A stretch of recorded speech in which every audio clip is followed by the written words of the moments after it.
Hello, everyone, and thank you for joining me for Teach for America's Mental Health and Wellness Information and Resources for Educators workshop.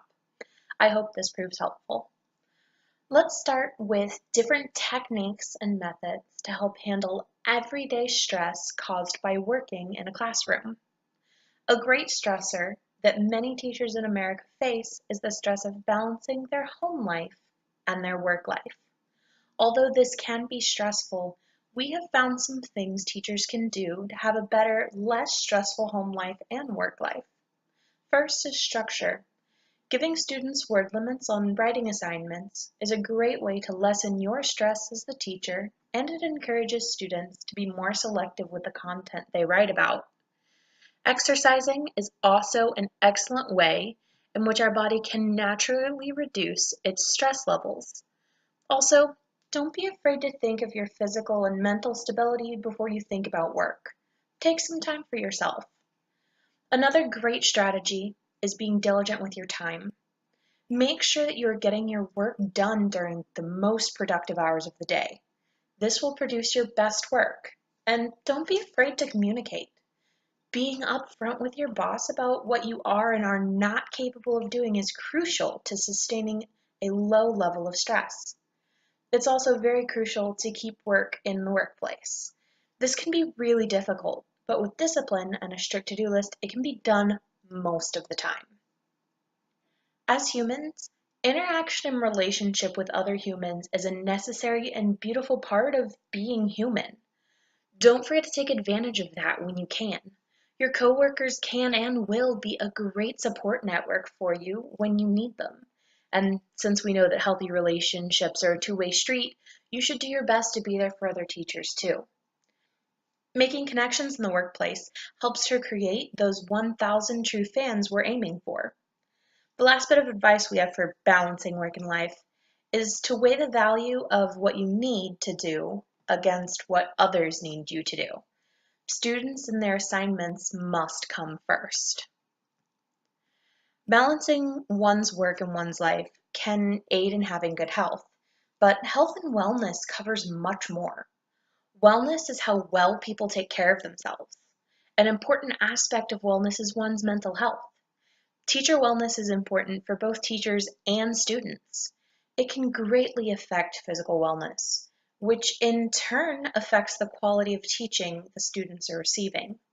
Teach for America aims for their teachers to have good mental health and to be able to see when a student might be at high risk and in need of help. National Alliance on Mental Illness, or NAMI, is an organization that provides free information about mental illness. Their free education programs are designed to empower, inform, and support all individuals affected by mental illness, their families, caregivers, and the community. Programs like NAMI are important in helping teachers during stressful periods, such as yearly standardized testing. Like everything, there is no one-size-fits-all fix for dealing with stressors. It's important to identify what your stressors are and how you can address them. A potential stressor is your job demands. Not everyone can do the same job. If your job is asking too much of you or too little, it's a good idea to talk to management and see if they can help you balance out what needs to be done. If you have no say, then it falls on you to learn how to best manage your responsibilities. If there are internal conflicts between you and another teacher, or between two other teachers, again, talk to management. Believe it or not, that's what they're there for. Honestly, most job-related stressors can be solved by talking to the management personnel directly above you, even if you don't think it'll help. Once you have identified your stressors, it's time to do something about them. Keep track of what causes you stress to see which solutions work and which don't. Establish boundaries between your different spheres of life, then develop healthy responses to life when it does get stressful. When need be, take time to recharge and relax.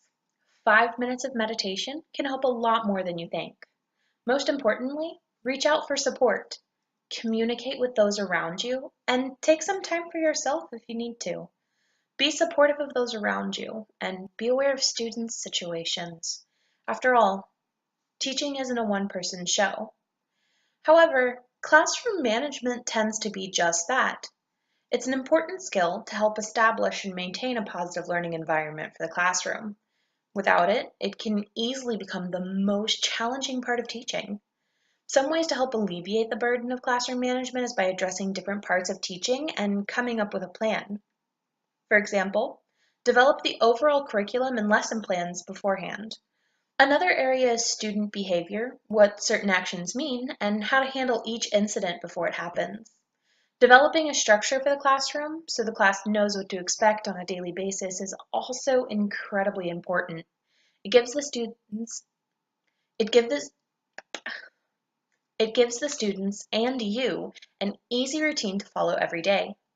It's also important to acknowledge the age groups you're working with and the age-related challenges they may be facing. Keep in mind that social disorders are common and understand that a student may not be acting out, they're just being themselves in a way that's different. Also, learn techniques and methods to help calm down and diffuse a situation quickly. Teachers are under constant stress from within the classroom that extends into their home and personal life. The pressure of pushing material for standardized testing, the influx of children with additional education needs, and prying parental pressure are just a few examples that, when combined, can cause a teacher to burn out. When faced with numerous responsibilities and never-ending tasks, relaxation techniques may not be the first thing that comes to mind, if at all. A few of these techniques, when done a few times a day, hold strong benefits and can be done in the classroom, at the desk, or while grading papers at home.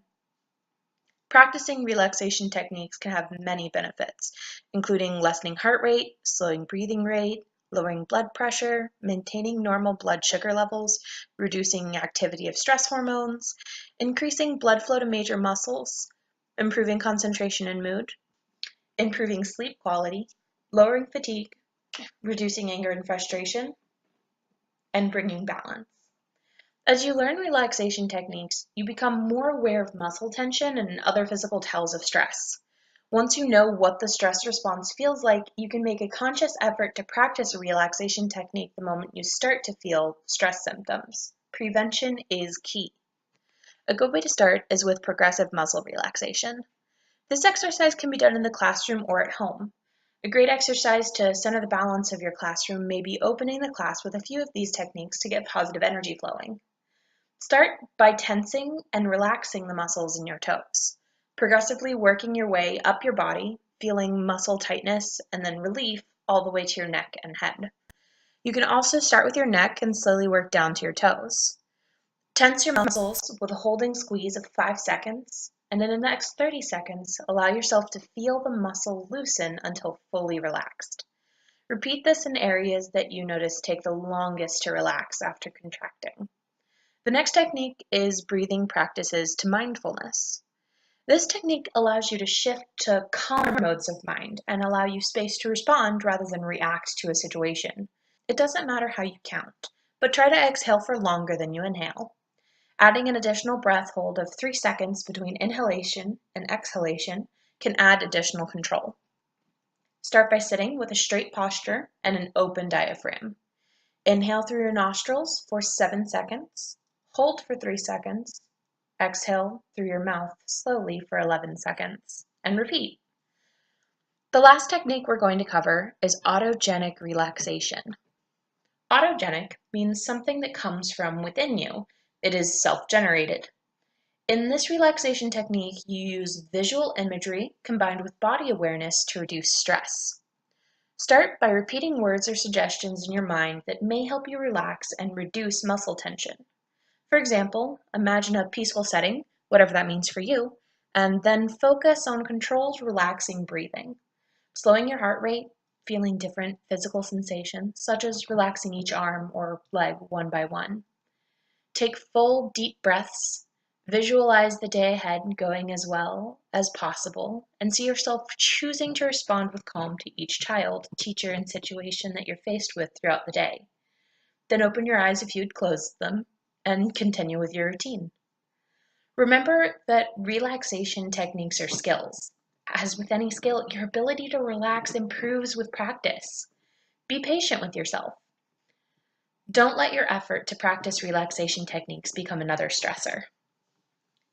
Mental health needs a great deal of attention. It's the final taboo, and it needs to be faced and dealt with. Adamant. One of the biggest struggles of seeing a professional is that it's expensive. Free Flow Counseling, Gilstrap and Associates, and Everyone's Counseling Center Incorporated are three businesses willing to work with teachers to get the help they need. Free Flow Counseling focuses on relaxing on impact, which is embracing the concept of surrender to get through challenges. Counselors are willing to work with Teach for America members financially to help them find the support they need. Gilstrap and Associates has a passion for educators and is willing to help anyone in need, regardless of their situation. They don't turn anyone down. They also offer 50 to 60-minute sessions with intern counselors for discounted prices. Everyone's Counseling Center Incorporated is great for group therapy and currently works with several teachers in the area. Their rates are on a sliding scale based on income, and they specialize in life transitions, grief counseling, and anger management. In addition to wellness exercises and professional help, there are tons of apps and websites that can help with everyday stress and anxiety. Of course, there are hundreds of apps, so we've chosen a few that are both free and compatible with iOS and Android. Colorify is a creative app that helps calm the mind. Like the name implies, the main purpose of Colorify is to color. It generates wellness, quietness, and also stimulates brain areas related to motor skills, senses, and creativity. Just like meditation, coloring also allows us to switch off our brains from invading thoughts and focus only on the moment. SIMAPS, or Self-Help for Anxiety Management, is designed to help you learn more about your anxiety. It can also help you in finding out what triggers your anxiety and then helps you build your own anxiety toolkit. Stop, Breathe, and Think focuses on your physical, mental, and emotional well-being. There are short exercises if you only have a spare minute, and some that are a little longer. The meditations are guided to cover a range of goals and are made to help you take some time out of a busy schedule to concentrate on yourself. And finally, Calm. Calm is designed to help you be, well, calm. It has a gallery of different peaceful backgrounds that you can look at to get away from where you are without going anywhere. It's similar to looking up pictures of the beach or a mountain getaway, except these photos are specifically chosen to keep up the calm atmosphere. A few websites to try out are 24/7 Buddy, SoundDrown, and Weaveskin. 24/7 Buddy is a social app that allows you to anonymously vent to a person without being judged. Venting helps to restore your equilibrium, and it's better for you to discharge negative emotions than to keep them bottled up inside. Like every social website, don't give out personal information and probably refer to third parties as person one, person two, student one, student two, or coworker one, coworker two to keep from accidentally saying something that could be traced back to you. Sundrown is a website full of ambient sounds to help you relax, focus, and escape. Listening to music can have a relaxing effect on our minds and bodies. And now, instead of having to create a YouTube playlist or trust Spotify, you can download this app for endless relaxing music. WeaveSilk is an interactive online art maker. It is a hypnotizing distraction that is sure to let your brain rest. Creating something from nothing also makes us feel productive, and therefore makes us feel better. I hope these suggestions and resources prove helpful. Thank you.